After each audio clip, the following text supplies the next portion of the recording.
Saya ada presentasi saya sudah siapkan untuk adik-adik semua. Mungkin bisa minta tolong untuk dibukakan presentasinya. Ya, jadi, nah, oke, saya mulai dengan yang kedua ini ya. Jadi begini, yes, karena ini berbicara tentang UMKM, tentang bisnis, jadi yang saya akan share adalah journey saya tentang bisnis. Jadi tadi sudah dibacakan sepintas bahwa, tapi intinya begini, tahun 2000 setelah saya keluar dari Astra International, saya membuat perusahaan yang pertama, itu PT Inovasias Widya Pratama, itu consulting, training, and organizing. Lalu tahun 2004, itu saya membuat perusahaan to distribution, jadi distribusi company, itu namanya Jawa banget, Tak Tuku Mulyo Sedoyo.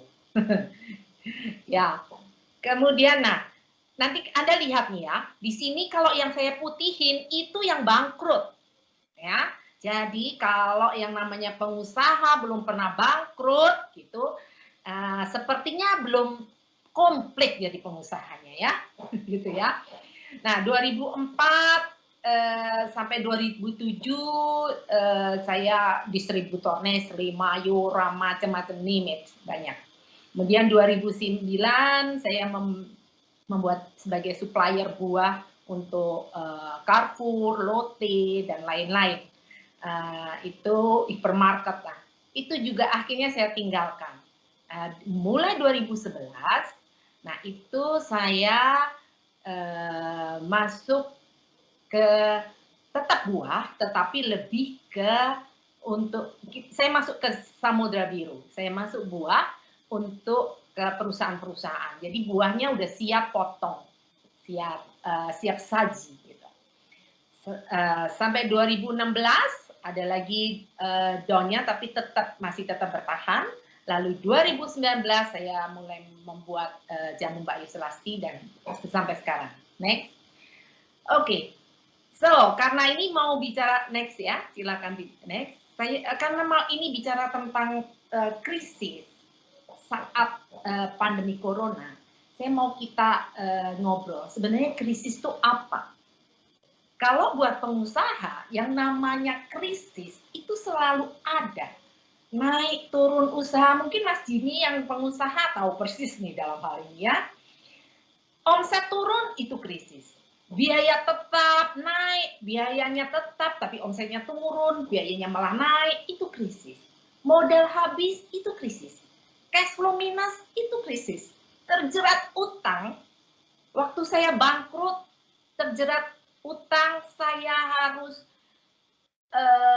saya rugi sampai 7 miliar. That's krisis. Itu krisis buat saya. Jadi buat pengusaha itu krisis. Cuman beda-beda saja. Next. Nah, sekarang tentang krisis corona. Di mana Anda berada? Semua nasib dunia usaha di tengah pandemi corona hancur, tertekan, sulit bertahan. Tapi nggak semua loh. Ada yang bertahan. Yang bertahan itu perikanan, listrik, kelautan, peternakan, dan yang lain-lain. Bahkan ada yang meningkat. Itu kesehatan, kemudian produk-produk sanitasi pribadi, IT, makanan itu meningkat. So, that is a balance. Itulah balance-nya. Ada yang jatuh, ada yang tinggi. Nah, Anda mungkin nanya, kalau saya di pandemi COVID ini, seperti apa krisisnya? Saya jelasin ya, kan kayak saya tadi bisnisnya consulting, training, itu saya 3 training cancel. 1 tender event batal. Tinggal consulting maintenance lah masih ada, karena kami itu menjadi consulting satu perusahaan yang bertahan, itu masih ada. Karena kita masih kontraknya masih sampai akhir tahun. Kemudian dari Fruitsio, itu bisnis yang tentang buah saya. Omset langsung turun, 98%. Jadi, karena bisnis kami adalah bisnis B2B, yang bisnis to bisnis, Otomatis 98% saya turun. Karena apa? Kantor tutup semua. Kan kantor-kantor pada mau untuk meeting dan sebagainya. Kafe kami yang saya baru buka sedikit dengan teman-teman di Sarinah tutup. So, what should I do? Jamu masih lumayan karena tapi kami baru memulai jamu itu. Oke, omsetnya mulai naik tapi belum signifikan. Nah, tetapi kami bisa survive. Sebelumnya, masih sebelumnya. Karyawan tidak di PHK, tetap dapat gaji full walaupun mereka pulang ke rumah masing-masing, tidak ada aktivitas kerja sama sekali.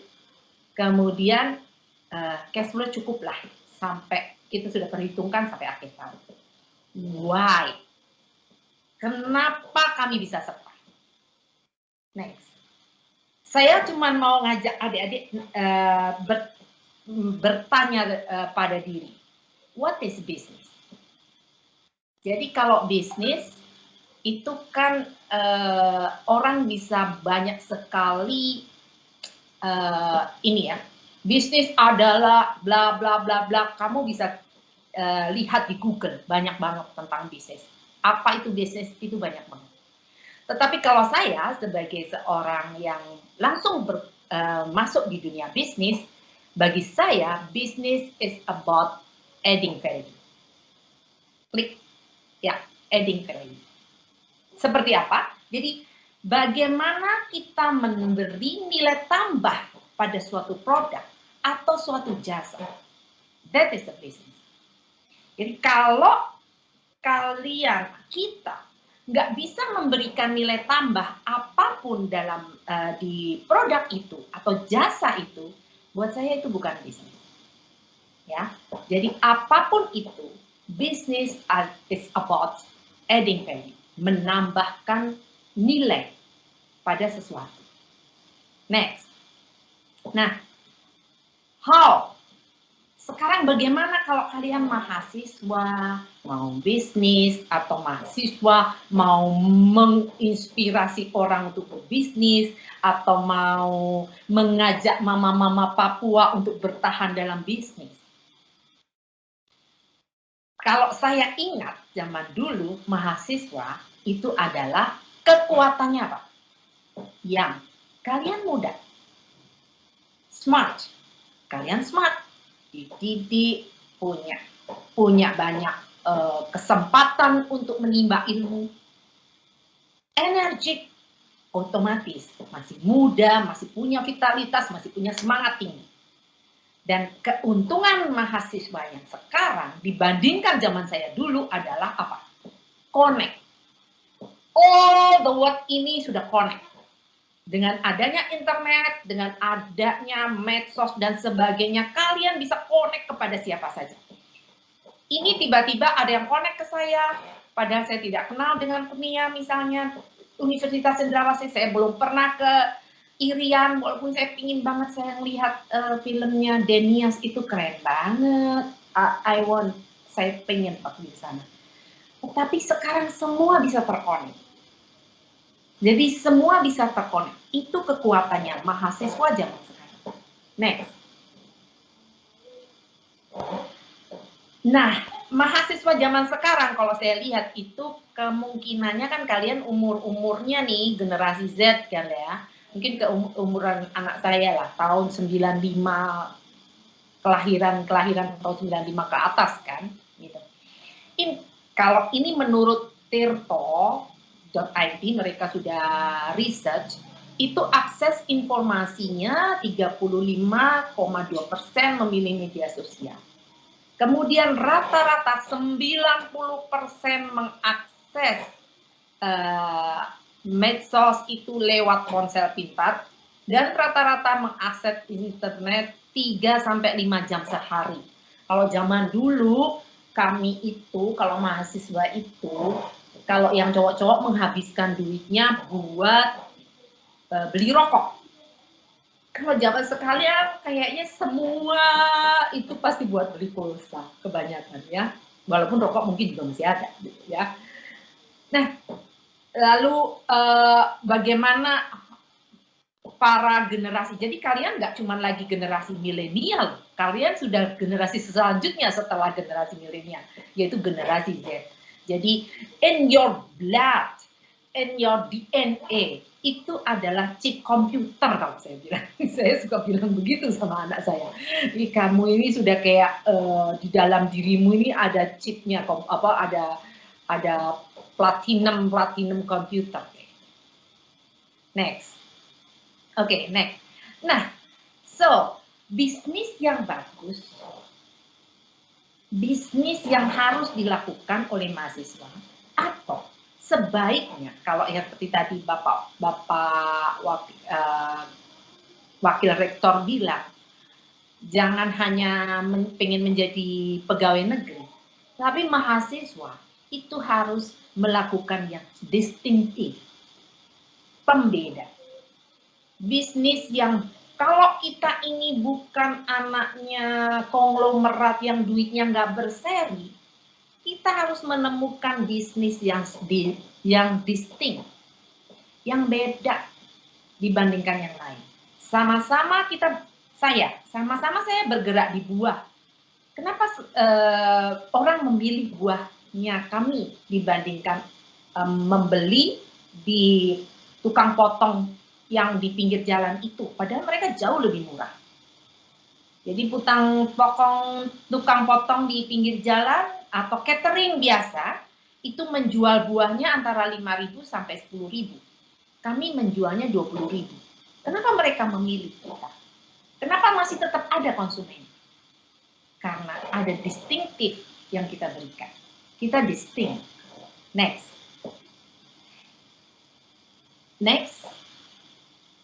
Ya, lanjut.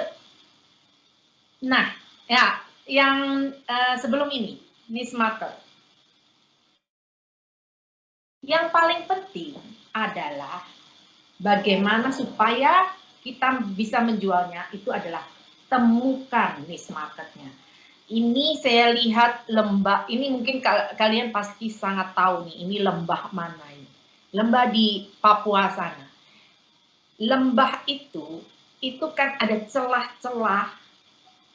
Jadi setiap market itu akan selalu ada celah. Ada celah yang mungkin tidak pernah terpikir oleh para penjual yang biasa. So, temukan niche marketnya. Bahwa orang-orang yang ada di situ, market yang ada di situ pasti membutuhkan barang tertentu yang spesifik yang kita bisa berikan. Kalau kita bisa berikan, mereka akan mau dan mampu membayar mahal untuk itu. Banyak sekali niche market yang ada di seluruh dunia ini. Kita harus temukan itu. Kalian mahasiswa smart, kalian punya energi, kalian terkonek dengan semuanya, you must find niche market. Next. Nah, contoh. Jajanan khas Papua. Mungkin buat kalian itu biasa itu. Makan yang ini. Yang sebelah itu sagu, apa ini namanya? Sagu papan ya. Nah, itu mungkin buat kalian itu biasa. Tetapi buat kami yang di Jawa, kita nggak pernah tahu loh. Saya ngelihat bentuknya aja sudah kepingin tuh. Ini apa ya? Semua orang pengen tahu tentang sagu lempeng. Ini yang saya bilang bahwa distinct. Sesuatu yang mungkin tidak dipunyai di tempat lain. Next. Kemudian, mungkin ikan bungkus daun talas. Di kita ikan bungkus biasa, banyak. Tetapi kenapa itu menjadi istimewa di kalian? Karena apa? Kalian bungkusnya pakai daun talas. Terus ikannya langsung dari laut, bukan dari kita mendevelop ikan biasa. Jadi ikan bungkus daun talas itu menjadi distinct, menjadi istimewa, menjadi pembeda. Next. Atau, nah ini dia ulat sagu. Saya mungkin enggak ya, saya nggak milih untuk makan. Tapi jangan salah. Di Wonosari itu ada yang membuat jangkrik. jangkrik digoreng. Dan itu sangat-sangat laku. Saya waktu itu dititipin oleh seorang Romo di Jakarta, dia pengen banget itu, dan kami nggak pernah kebagian. Karena apa? Karena selalu habis, selalu habis. Jadi ada orang-orang yang suka bertualang dengan kuliner seperti itu. Waktu saya ke Thailand, di setiap jalan itu banyak banget yang kayak gitu-gitu. Apa makanan-makanan yang aneh-aneh itu. Next. Kemudian ini, sagu sep. Katanya kayak pizza ya. Saya juga belum pernah tahu. Next. Kue bagea. Melihatnya sih kayak menarik ya. Next. Kemudian, nah ini dia, sarang semut. Kayak apa gitu, semut dimakan. Tapi katanya itu sangat membuat buat vitamin dan sebagainya. Next. Nah, poin saya adalah kalau kalian mahasiswa yang muda, yang terkonek, kalian harus masuk menguasai internet. Untuk apa? Untuk mengkonekkan semua customer, semua potensi itu masuk ke dalam Papua. Kenapa? Ya kalian harus berbase on Papua, explore Papua sebanyak mungkin. Karena kami yang dari luar saja melihatnya itu, kalau orang Jawa bilang kemecer gitu ya. Orang Jawa bilang memukau, misterius yang seru nih kayaknya. Kenapa kalian nggak coba bawa Papua ke kami, ke kita, ke seluruh dunia? Tunjukkan betapa seksinya Papua ini dari hal makanannya. Tadi kan lihat ya, mana yang bertahan bisnis di sini. Kuliner jelas pasti masih bertahan. Kesehatan, sanitasi, coba. Yang di situ kalian eksplor. Misalnya, saya waktu itu pernah waktu itu membawa daun gatal ya dari Papua, saya dibawain gitu. Katanya itu benar-benar bisa kita coba. Emang waktu kami poleskan itu gatalnya setengah mati, tapi kita pegelinunya hilang loh. Serius itu benar-benar hilang. Waktu itu saya cuma belinya di pameran. Nah, kenapa nggak coba untuk itu dieksplor ke situ? Next. Nah, the point sebelum ini, sebelum ini berarti ada sebenarnya saya satu lagi, saya mau bilang mungkin itunya tadi nggak ke save, storytelling. Ceritakanlah semua itu ke seluruh penjuru dunia. Kehebatan itu ke seluruh penjuru dunia. Jadi, nggak mungkin yang namanya pengusaha mahasiswa mau bisnis itu tidak bisa, itu nggak mungkin. Nggak usah jauh-jauh, aduh kalau bisnis harus cari modal, harus punya ini, harus punya itu, harus punya koneksi. No, kalian sekarang sudah terkonek dengan seluruh dunia, hanya dengan ponsel kamu aja.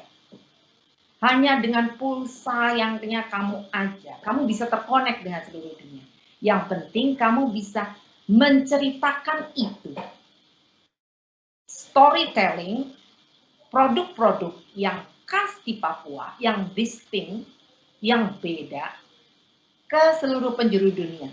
Dan nanti itu customer akan datang sendiri. Fokus ke customer. Lihat ya, setiap customer, setiap tempat itu ada customer. Ada niche market, cari di situ. Cari celahnya. Karena setiap orang itu pasti ingin sesuatu yang beda. Jadi kesempatan bagus kalau menurut saya sekarang ini dengan kondisi pandemi, orang kepinginnya online. Kalian anak muda menguasai keonlinean itu. Kayak kemarin mungkin saya bingung ini dengan MS Team ini. Akhirnya nggak bisa ini, nggak bisa itu. akhirnya yang bisa ini siapa? Anak saya, yang generasi Z itu. Jadi, look at nih, kita mungkin punya pengalaman bisnis, saya pernah bangkrut, saya pernah banyak hal. Tapi saya punya kelemahan bahwa saya tidak bisa online dengan bagus. Saya nggak bisa menguasai medsos dengan bagus. Itu celah Anda sebagai mahasiswa. Lakukan itu. Ya. Yang terakhir saya mau setelin nih video. Ya, ini yang wawancara adalah orang bule. Dia makan ini enak banget katanya, kayak kentang goreng. Ya, ini disebutnya ulat Jerman. Padahal dia bilang di Jerman nggak pernah nemu yang kayak gitu. Dia bingung. Ini ulat goreng. Tapi wait, ini bukan masalah ulat yang asal digoreng. Tapi anak muda ini memberikan added value terhadap ulat itu. Jadi dia nggak hanya sekedar menggoreng ulat itu, tapi dia membuatnya, memurnikannya, sehingga menjadi minyak goreng yang bisa dikonsumsi. Nah, kenapa? Kenapa? Udah banyak banget minyak goreng kita sudah banyak, ada kelapa sawit banyak banget, murah, meriah. Jangan salah, selalu ada niche market. Ada orang-orang yang tidak setuju dengan kelapa sawit, penanaman kelapa sawit. Sehingga mereka mau membeli minyak goreng yang bukan kelapa sawit. Dan inilah niche marketnya. Lalu ini juga ada juga produk menteganya dan rasanya enak. Jadi nggak ada bedanya, katanya enak banget. Jadi ini sebenarnya ulat biasa. Tetapi anak muda ini memberikan added value-nya. Itu poin saya. Terima kasih. Mungkin nanti bisa dilanjutkan dengan tanya jawab. Oke? Saya kembalikan ke moderator. Mulai dari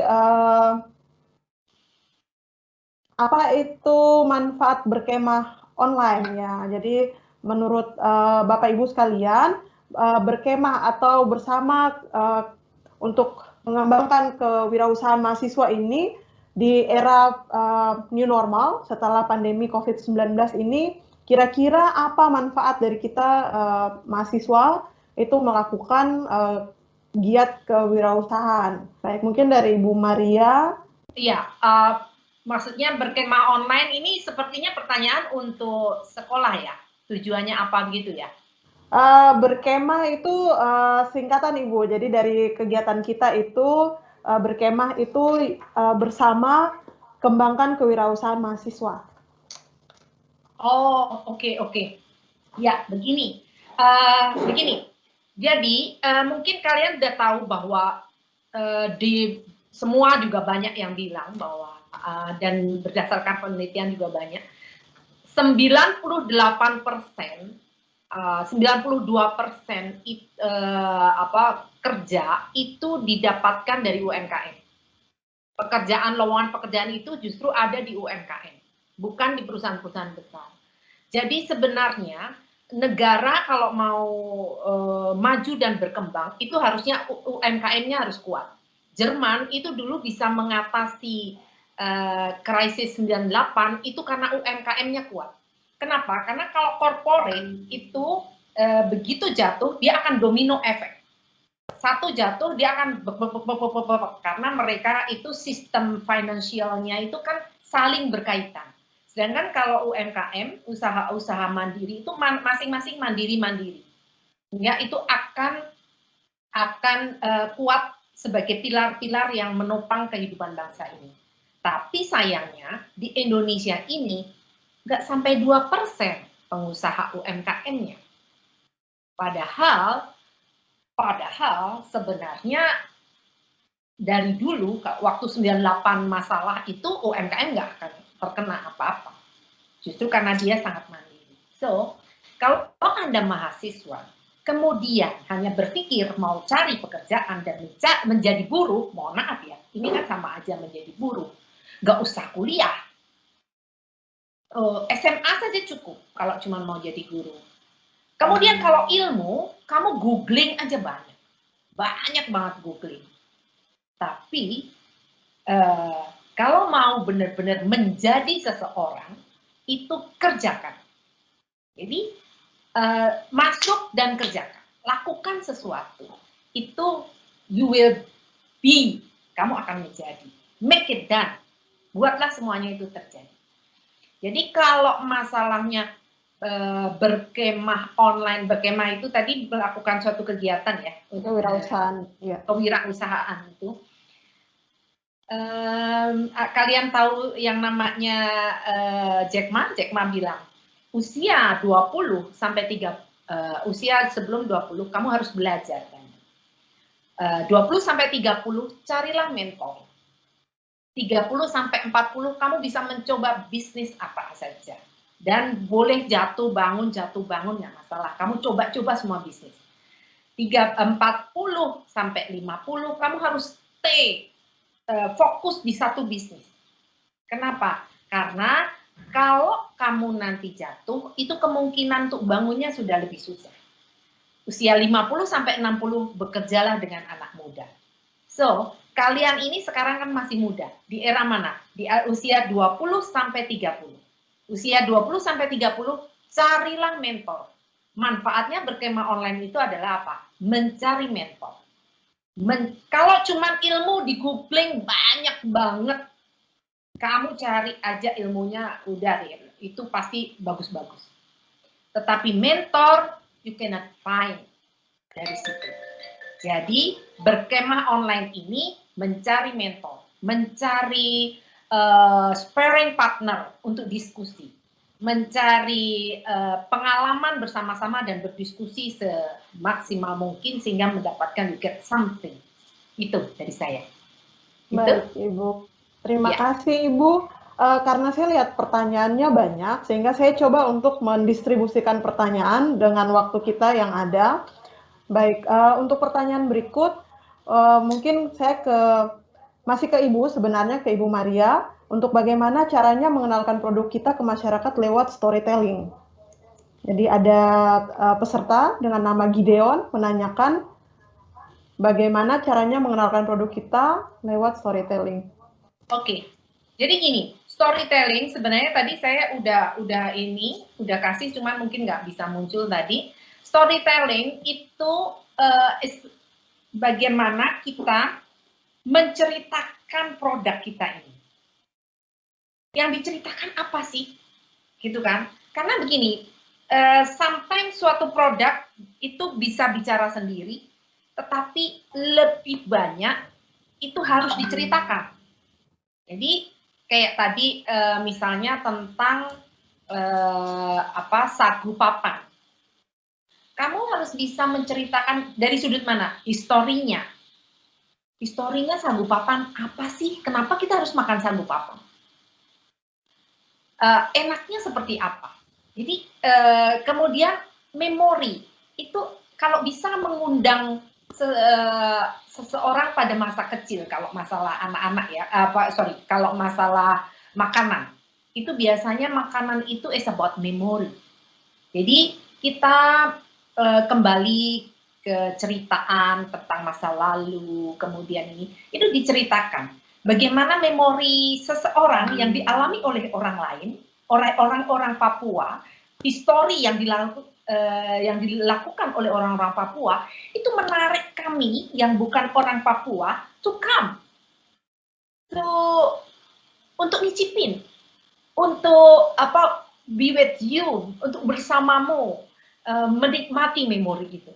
Lalu bagaimana experience Anda untuk bagaimana mencari ulat itu, bagaimana caranya supaya ini. Kalian kalau lihat YouTube-nya ini Gordon Ramsay, udah lihat belum? Gordon Ramsay itu baru-baru ini dengan William Wongso itu mengeksplor keindahan Kota Padang hanya dari rendah. Dan kita semuanya, even saya yang orang Indonesia, saya belum pernah ke tempat-tempat yang dikunjungi oleh Gordon Ramsay. Gordon Ramsay. Dan buat saya, aduh, I'm jealous. Saya cemburu. Kenapa saya nggak sampai ke sana sebelum dia, gitu kan? So, uh, tell them to us. Ceritakan semuanya ini tentang keindahan Papua. Kalau saya melihat film Deniza yang Papua itu, yang bagaimana si Ari itu bisa sama Nia itu bisa mengeksplor keindahan Papua, itu membuat orang pengen datang. Dan jangan lupa, kalau anak-anak zaman sekarang, milenial, generasi Z, itu bukan lagi uang yang penting, tapi experience. Jadi pengalaman. Pengalaman mengalami sesuatu itu lebih berharga daripada memiliki sesuatu. Nah, ini yang kita explore. Ini yang kita ceritakan. That's storytelling. Gitu. Baik, Ibu. Terima kasih.